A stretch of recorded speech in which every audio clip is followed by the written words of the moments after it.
Welcome back. You're still watching Power Breakfast right here on Citizen TV, and we continue the show, and it's time to take a look at the headlines this morning.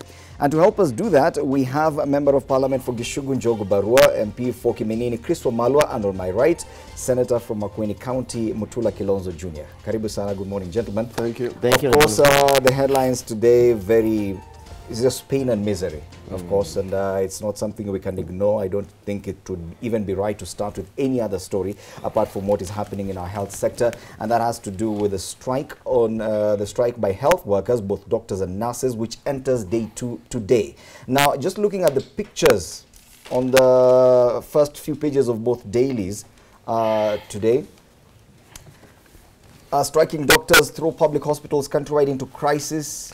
If my director could help me and show some of the pictures on the first few pages of either the Standard or the Daily Nation, some heart-rending photos there of patients, some of them even with very high-tech equipment, people who should not be leaving their hospital beds being carried away because no one is available to attend to them. Yeah, the photo there you're seeing is on the front page of the Daily Nation, where a patient is being transported on a border. Not clear where they're heading because most patients have expressed inability to actually transfer. Most relatives are not able to transfer their patients to private hospitals, but they still have to move them from the hospitals either way because there's no one to attend to the patients in most government hospitals. Now, more photos are there on the Daily Nation.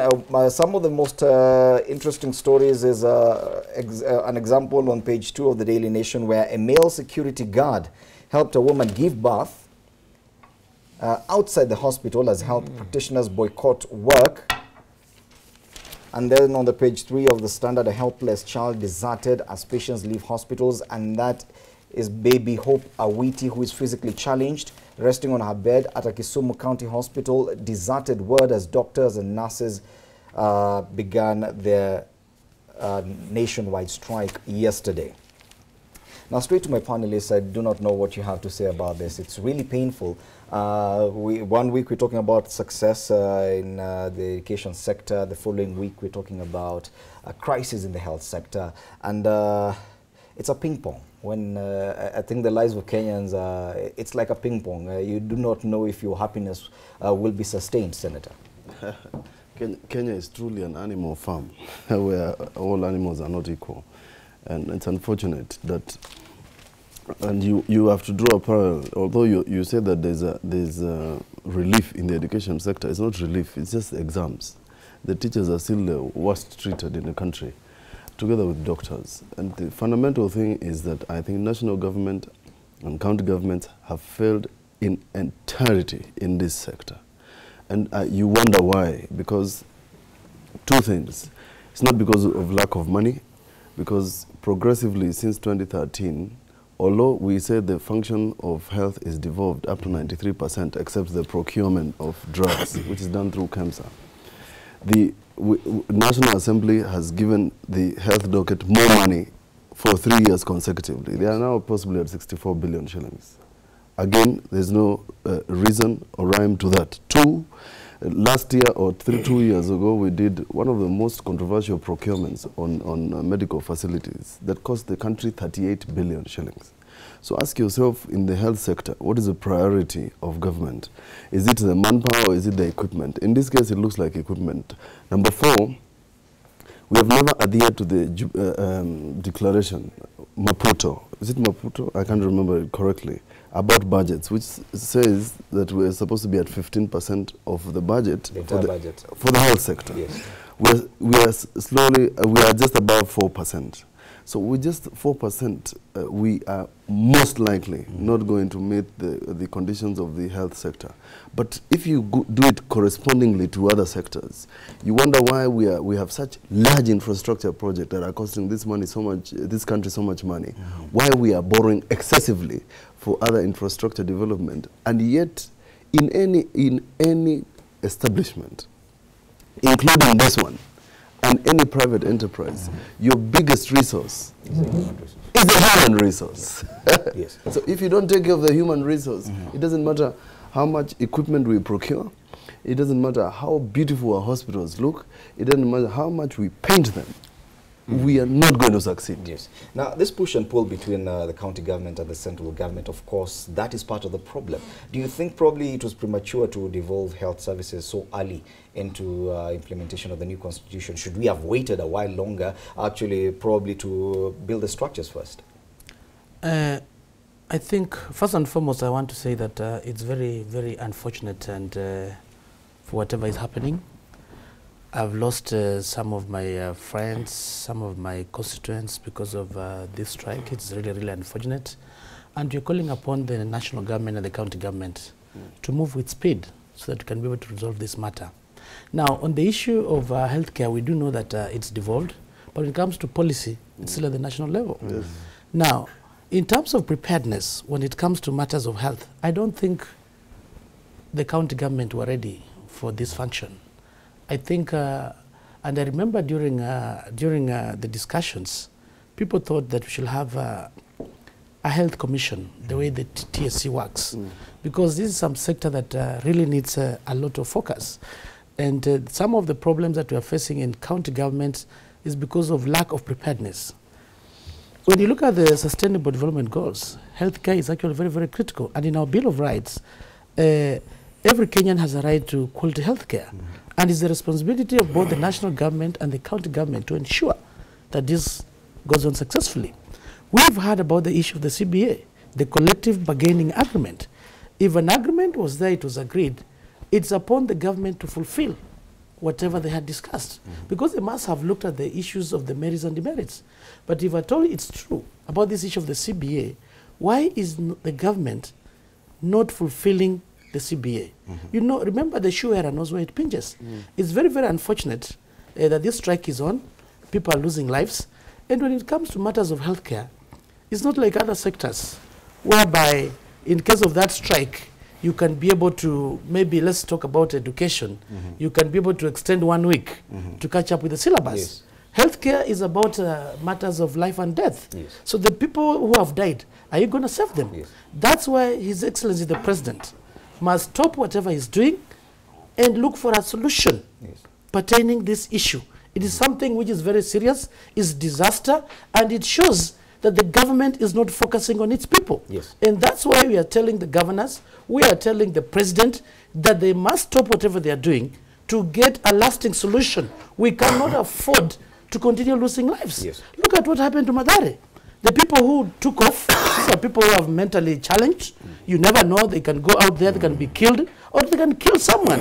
So there is repercussions here, grave. Yes, and Bwana Njogu Barua, of course, as Bwana Malo says, it's a matter of life and death. We cannot, even one single day you've seen the results of day one of the strike. At least 8 people dead, 1 patient committed suicide. Over 80 mentally ill patients from Mathare Hospital broke out, and they're no longer accounted for. That's only day 1. Day 2 enters today. No end in sight to the stalemate between health workers and the government, both central government and the county governments. Surely, don't you think the government should have had some measures to actually contain the situation? Because it's a national security issue now. It is actually, indeed, it's a national security issue. First and foremost, I'd like to say this is a very unfortunate situation. As we speak today, one of my constituents, Mr. Kavoi, is on his way to a private hospital because he had an accident. His heart is falling off. That cannot wait.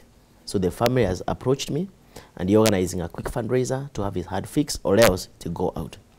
Yesterday at TRM, our family friend got attacked by a mentally ill patient who was actually traced back to Mathare Hospital. So the disaster is across the board. The other thing I would like to support my colleagues here is that both the county and national governments have a responsibility and a role, a blame to play on this.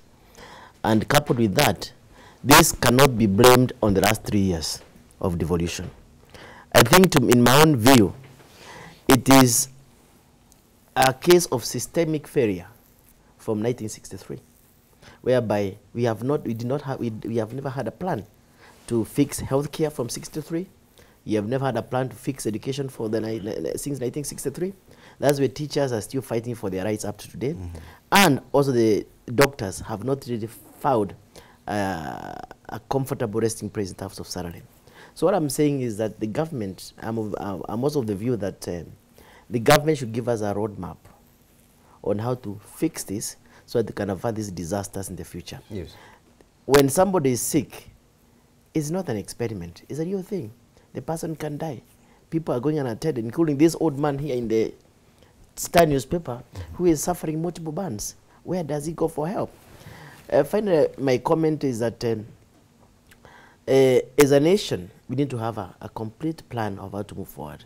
And this plan must ensure that each one of us lives above human dignity. So that in case a situation like this arises, it's not only the rich who can rescue themselves. Like Ms. Senator is saying, this is like animal farm. But we should not be able, and we should also be able to have it clear.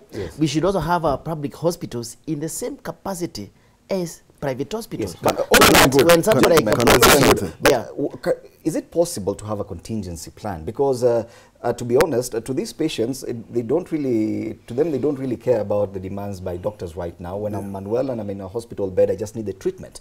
For the government is actually concerned about doctors going on strike, not really what is happening to the patients. But we've seen previously when teachers used to go on strike, especially as we head to national exams, that there's always contingency measures, that even police can be called upon to come and actually administer the exams. And we've not missed any national exams for all those years, even when teachers were on strike. That's not How come? That's not sustainable. Yes, but it's not sustainable. This gentleman, my friend, Mheshimiwa Chris Omala, has told you that this is unlike an exam, which you can postpone for a week. Two, there's a component of training. You know, if you tell me to inject somebody, how would I inject even if I wanted to, even if that was my relative? It's difficult. But let's just be systematic. There is a huge problem in this country because the country invests a lot of money to train these people, a lot of it. But immediately these people get into employment, they cannot be hired and they cannot get a salary. But you know why? That you have an attrition. Every time you have this problem, doctors leave and go elsewhere. So the country is suffering losses from not investing in this human resource. We should avert this crisis. Number two, my colleagues in the National Assembly, you know, we should speak with one voice. We have consistently funded the national function when it's a devolved function. It's just not possible. So the problem comes from budgeting. It comes from budgeting because the Constitution is clear. You devolve a function, you devolve it with funds. With resources, With resources. Yes, that's true. But if national government, if it's supposed only to do policy and has got 3 national referral hospitals, and you've got what you call conditional grants that are coming to this country in droves, why is it that the national government is still keeping at the Ministry of Health the bulk of the budget? That is the crisis. Number 4, the health bill. The health bill that is supposed to have a seamless transition, as opposed to what everybody is supposed to do, has not seen the light of day to date. It's still stuck somewhere in the pipeline between the Senate and the National Assembly. We have not agreed on those issues. Policy, this gentleman talks about 1963. It's a systematic failure. Don't blame it on devolution. Yes. We never thought about it. Ask yourself, have the private hospitals increased or reduced? They have increased. They are making money. There are floors upon floors. Nairobi Hospital now has a skyscraper somewhere in the city opposite Kenyatta National Hospital. Because the rich middle class are able to cross over to the other side to get medical attention. The poor are watching as the rich go to the other hospital while they cannot afford it. This is a crisis. Trust me, the last time I visited the Republic of India, I found a statistic of 4,000 Kenyans who are in India because they have gone there for medical attention. The medical attention would have been received here, they would have spent less money. It's a national issue. This is what is called a national crisis, where healthcare, Kenyans who pay taxes should not wake up early in the morning and worry about healthcare. Healthcare is one of those priorities that should be #1 on our list, together with education. It's not so that Senator, the common man. Hold that thought. Time for us to take a short break. We'll be back to discuss this story. We're still not done yet. Power Breakfast continues.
Yes, welcome back. You're still watching Power Breakfast right here on Citizen TV, and we continue with our news review. And you're looking at the biggest headline today, and it has to do with the health crisis. The doctors and nurses strike enters day 2 today. So far, crisis all over the country. People are dying. Some are committing suicide. Some are mentally ill. Patients have escaped from Mathare Hospital, and that's only day 1. And my question to my panelists is it possible to have a contingency plan by government as you anticipate a strike by doctors? Is it possible? Is it something that can happen? Let's start with you, Bwana Malo. I think it depends. Yeah, it is possible if it's a caring and a planning government. First and foremost, I want to let you know that in this country we still have a shortage of the medical personnel. So in terms of having plan B, it is actually not very realistic. As you mentioned earlier, when it comes to striking doctors, you can get a policeman to administer exams, whatever it is. Yeah, but when it comes to aspects of medical, you cannot get a policeman or whoever, because this is a field that needs a lot of training. But we have military doctors, yeah? Military doctors, we have a shortage. First and foremost, they can't even cope with the demand when it comes to the military. Maybe the issue of going to the final students at medical school, maybe that will have been an alternative. But still, even if you go to medical school and get these students, still we have got a shortage. The issue is this: the government is failing. Because this strike, they didn't wake up a day, they gave a notice. That's why they have said that they gave a notice of the strike. What was the government doing at that particular time when a notice was being given? And I said earlier, here is an issue about priorities. When it comes to matters of health, the difference is day and night. The difference is life and death. A responsible government should have given a priority in terms of discussing about these issues. Last time we had a crisis with pilots in KQ. The government moved in with speed, and they resolved the matter. And this is about traveling where you could delay. But here is about life and death. What is the government doing? That's why we are saying the government is being irresponsible. Yeah, they should move quickly, come together and see how can they strike a deal so that these doctors can get back. Again, you know, when you look at the CBA, every Kenyan has a right to an association. These doctors have an association for purposes of their welfare. There was a CBA. A CBA means you sat together, you agreed that this is part of your bargain, you're supposed to do this. By the end of the month, if Royal Media doesn't pay you a salary, how will you feel? The doctors in this country, they're not paid well.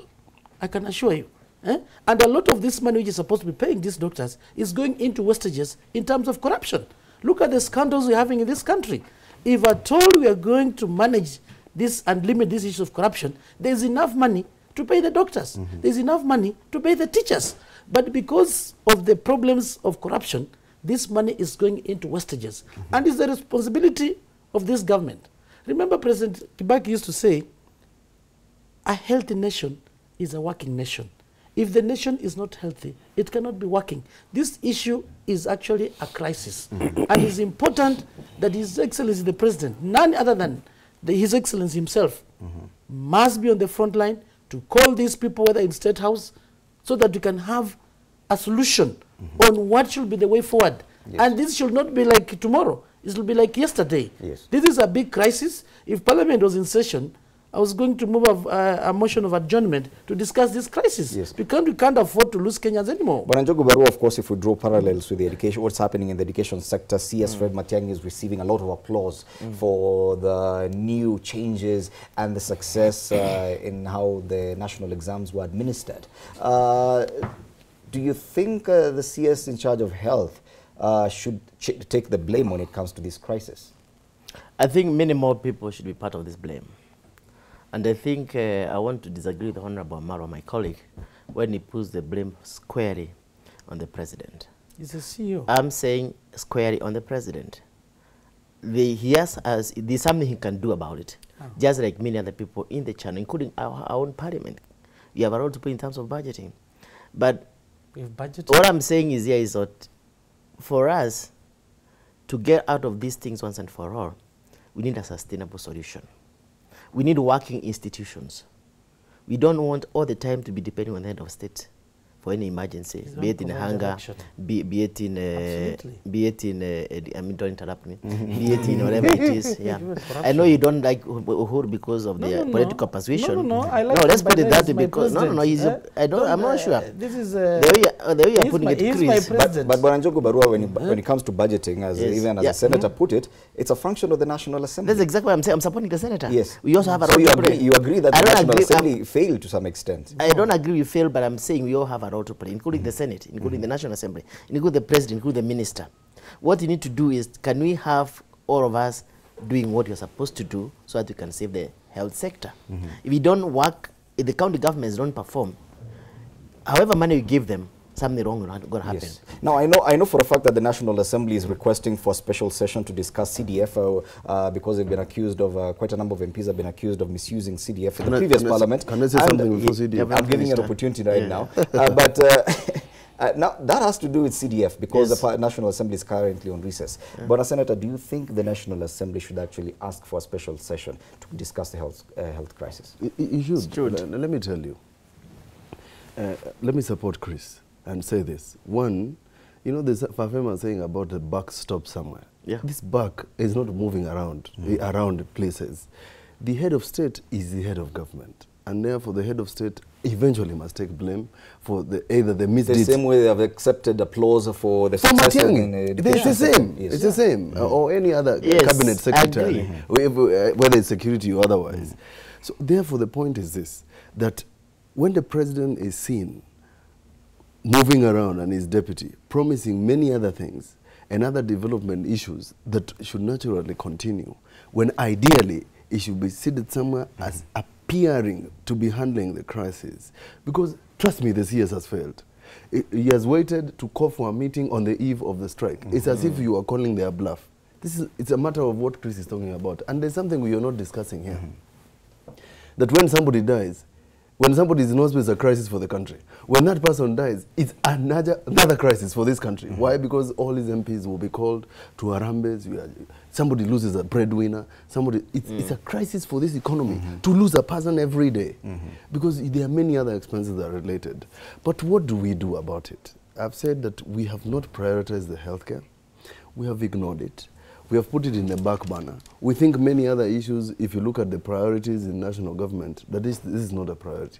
And yet it ought to be a priority, healthcare, because we have regarded the healthcare. And this is going to be a crisis that at one point, because when you do a tally of the people who die because of this, there will be no MP, there will be no parastatal chief, there will be no minister who will have to check out of a hospital. Yes. Because all of us are covered, we have health insurance, we have health cards, everybody has a health card, and it's business as usual. It doesn't touch on us directly. And that is the reason why we are all seated here having a cup of coffee, and there's no crisis, because it doesn't affect us directly. The minute it pains us that this is about a person who doesn't have the privilege like I do, or my colleagues here, then we are going to start talking. Yes. I think one of the critical issues that we should also look at, the issue of the health bill. We've not passed the health bill at the moment because we've also had so many amendments when it goes to the Senate and going to the National Assembly. Back and forth, This is a bill that regulates the healthcare. It's like the do's and the don'ts. Everything has to be in that healthcare. But one thing I want to propose, which many people might not be happy about, I do believe health care should not have been devolved. I strongly believe we should have had a healthcare service commission so that we have a specific commission that is in charge of the issues of the healthcare sector, the way TSC is. And I know this calls for a referendum. So as we move forward, and I had proposed some of the amendments in the health bill, that maybe we should have like all the referral hospitals, maybe in every county, should maybe be under the national government, whatever it is.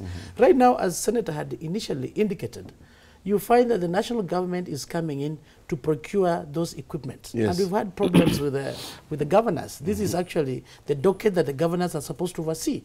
So the question comes, what is the motive of the national government coming in?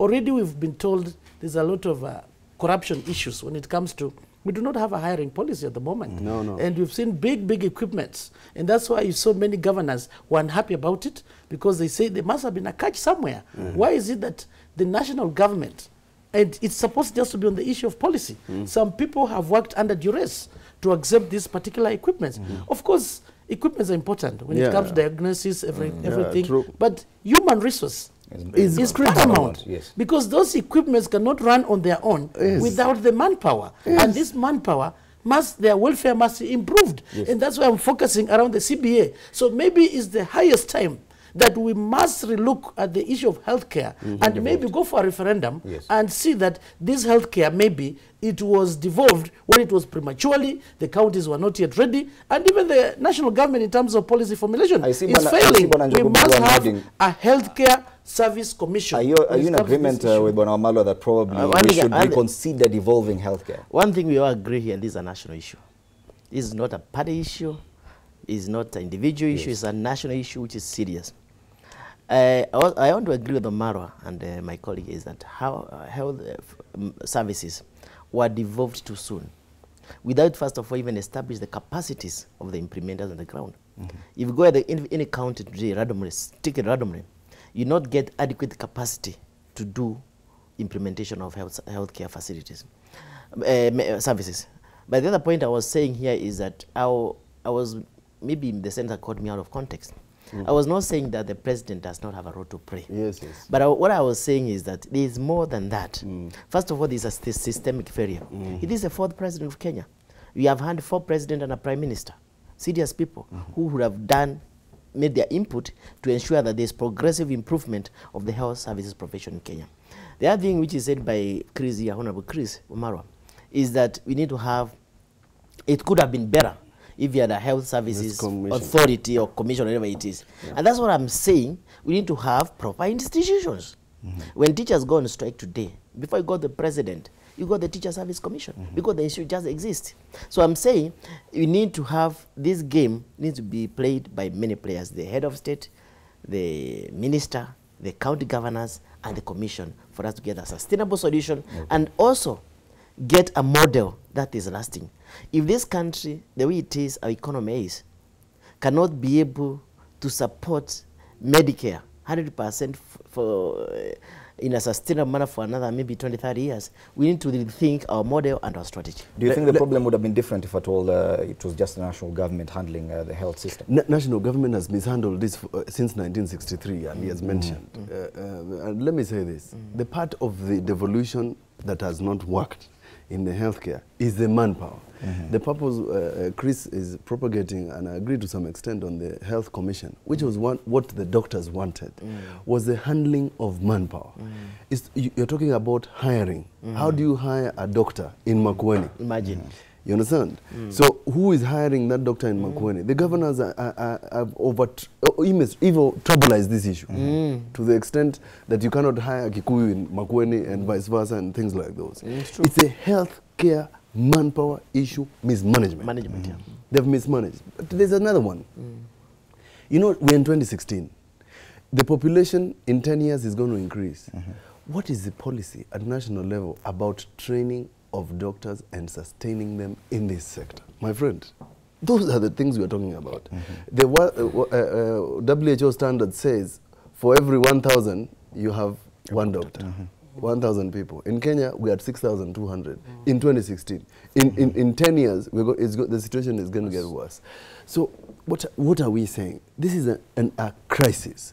If there was a summit where this country, every time we have an issue, we all of a sudden we all speak from both sides of the mouth, whether it's Jubilee or CORD. But this is about a matter of a nation, where people need to sit down and say, we have failed, and agree we have failed. Exactly. The roadmap is 1 to 10. Look at policy, look at funding, look at manpower.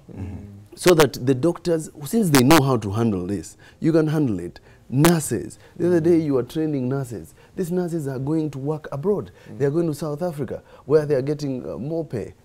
Because in the end, Ndimuli, doctors work more than we do. We members of parliament, as a sit, and we are paid for sitting. Whether it doesn't matter whether you sit for 5 minutes or 10 minutes. Doctors stand the whole day and they are not paid, work for 14 hours. These people are badly treated. Okay. It's that simple. Yeah, of course, we cannot belabor the point. Maybe lastly, yes, yeah, final comment. Also, we want to blame the SRC. The SRC is responsible for the issues of job evaluations. And when you look at the job evaluation, some of the critical issues you're looking at the issue of the skills and the difficult circumstances under which that particular person goes through. So when you look at the issue of doctors, how technical it is, obviously in terms of remuneration, should be higher. You find some clerks somewhere, they're even higher, they're even earning better. more than paid and more better than the doctors.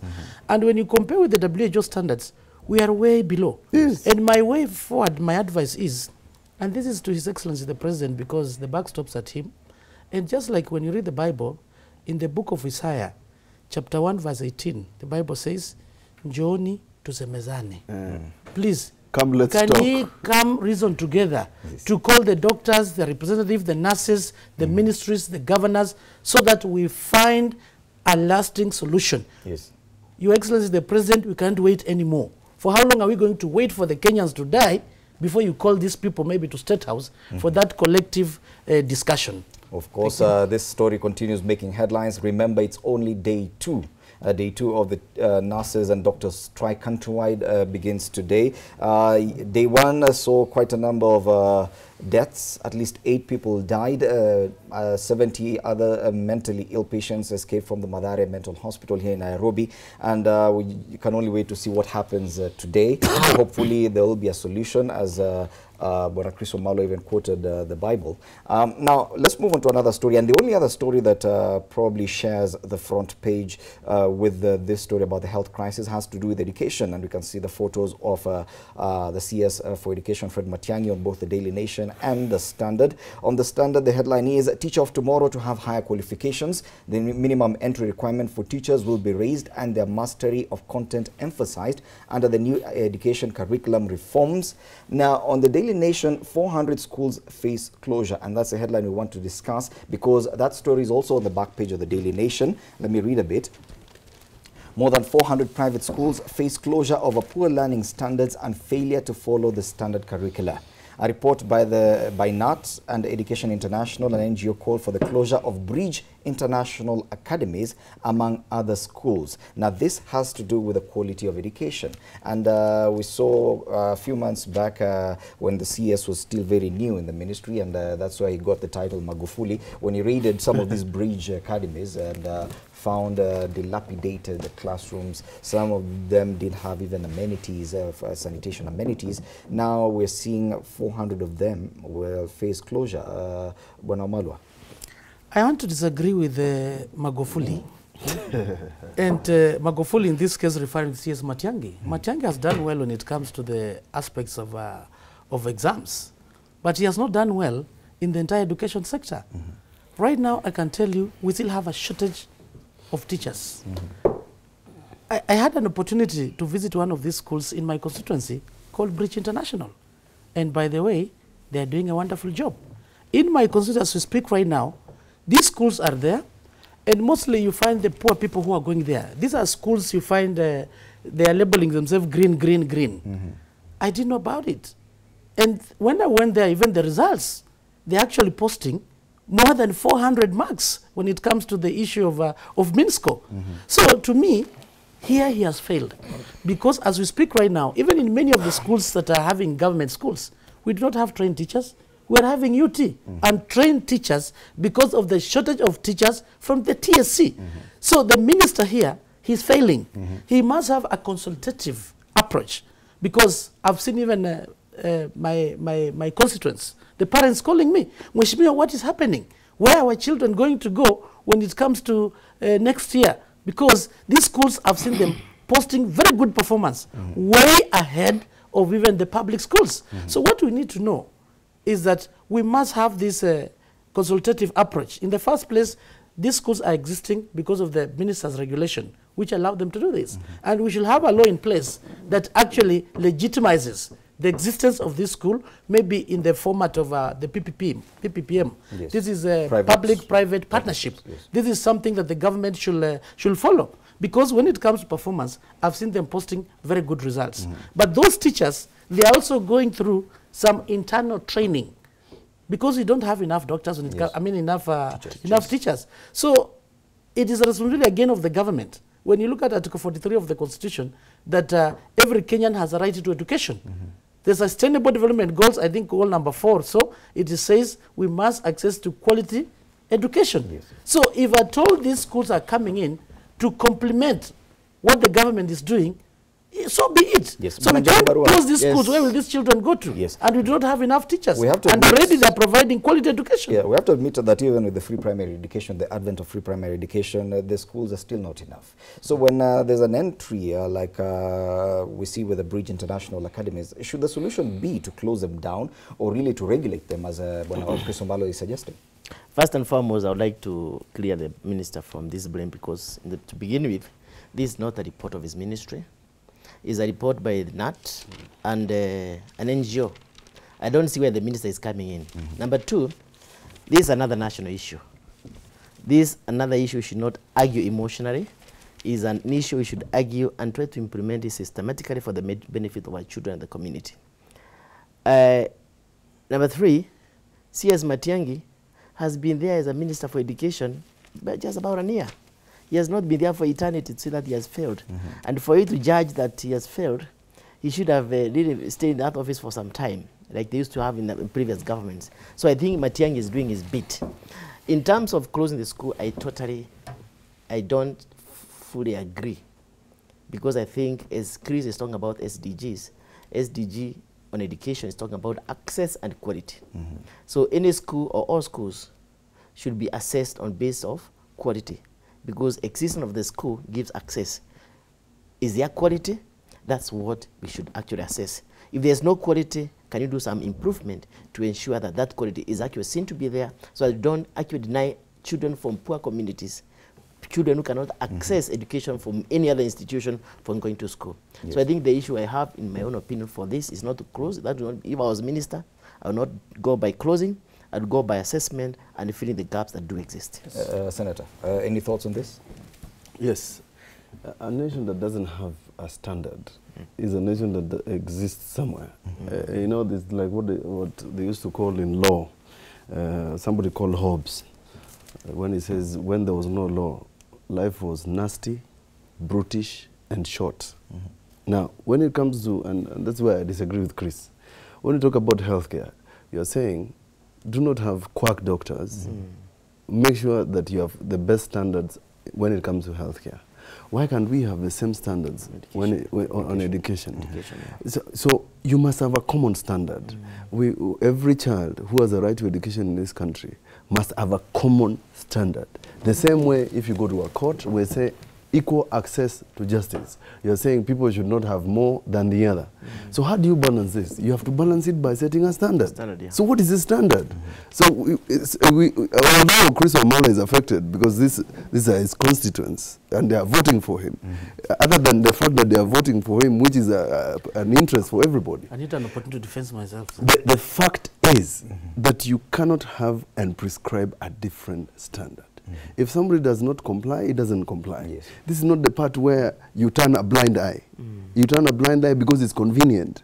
The fact is, seated here, I must be seated here discussing this, both as a person who wants to be elected and a person who also wants quality education for the people who cannot afford. Because we are again talking about the same category of people. We're not talking about people who can afford. We're talking about people who cannot afford.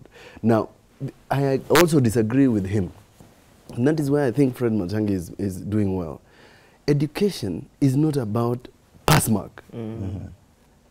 This person is trained on many other things other than making sure a person gets an A and gets a B. Because, I mean, surely somebody can... I mean, these days people can even learn on computers and still get that A and still get that B. I've seen students who get A's from in schools that don't even have labs. The fact is that a country must have a standard. What is the standard?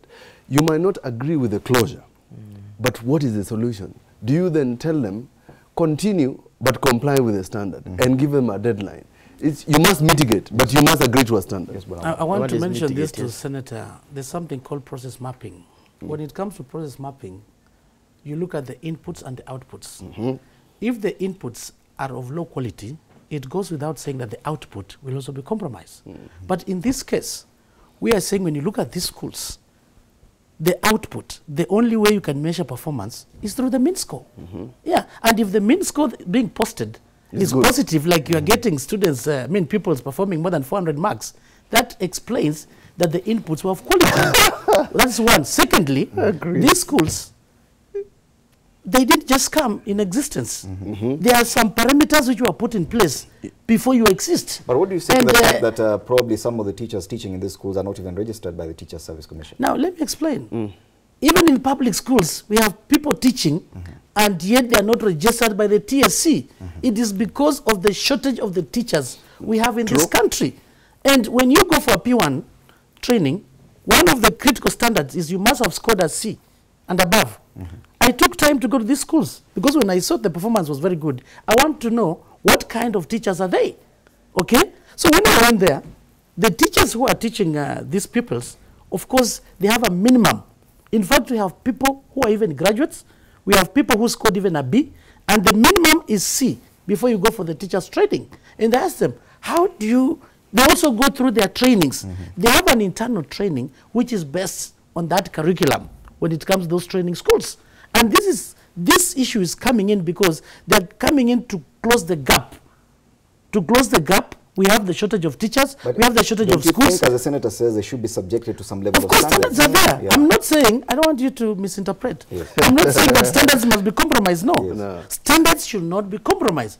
And before any school exists, you must have met the minimum threshold before you exist.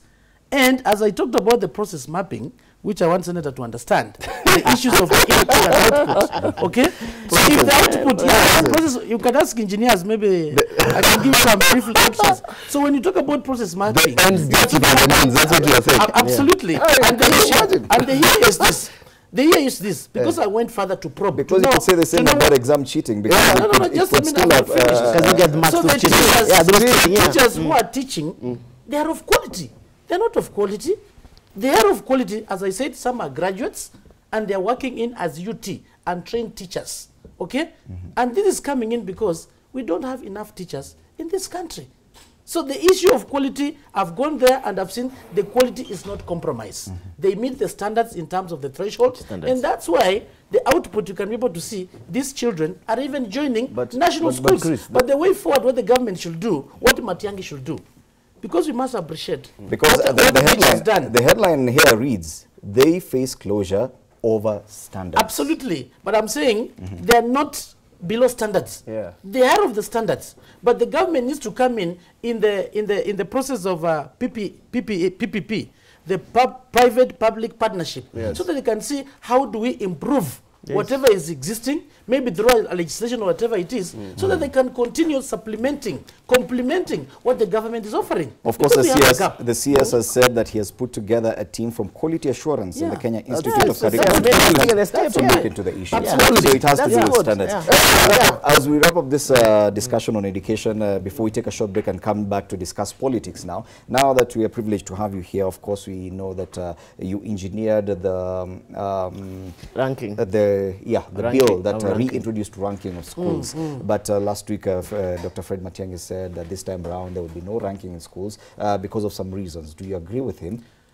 I think you didn't listen properly. What Matiang'i said, I brought that legislation, and it was ascended by His Excellency the President. But before you operationalize a legislation, there's something called regulations. Yes. Yeah. So they said we passed this, but because of the short time frame, we've not had an opportunity to develop the regulations. Under the Act. That's what he said, under the Act. So that caused the delay. But that does not mean he does not agree with whatever it is. But they went also further to provide form of ranking. For instance, there was that issue of MINSCO when it comes to the counties. Counties. Yeah, so at least you can see Where how the counties are Makueni was doing. number 3. And Yeah, Kenya where was Makueni number was one. number 3. Kenya was number one, yes. So that kind of ranking is there. Yeah. At least we can be able to see how they are doing. Yeah, So yeah. probably the issue, 2018, absolutely, it will be when the bad. regulations come in, but already we've seen some form of ranking. okay. It's already taken off, my dear. Okay, let's take a break and enjoy some music. When we return, right here on our news review, we'll be discussing the headline about ODM kicking out 10 of its members. Is it possible to have by-elections before the next elections? That question. Of course, Governor Mutua and Governor Alfred Mutua of Machakos and Wiper Party leader Kalonzo Musyoka with regard to whatever allegations the governor made. Does it amount to political suicide for the governor? We'll be discussing that and a lot more when Power Breakfast returns.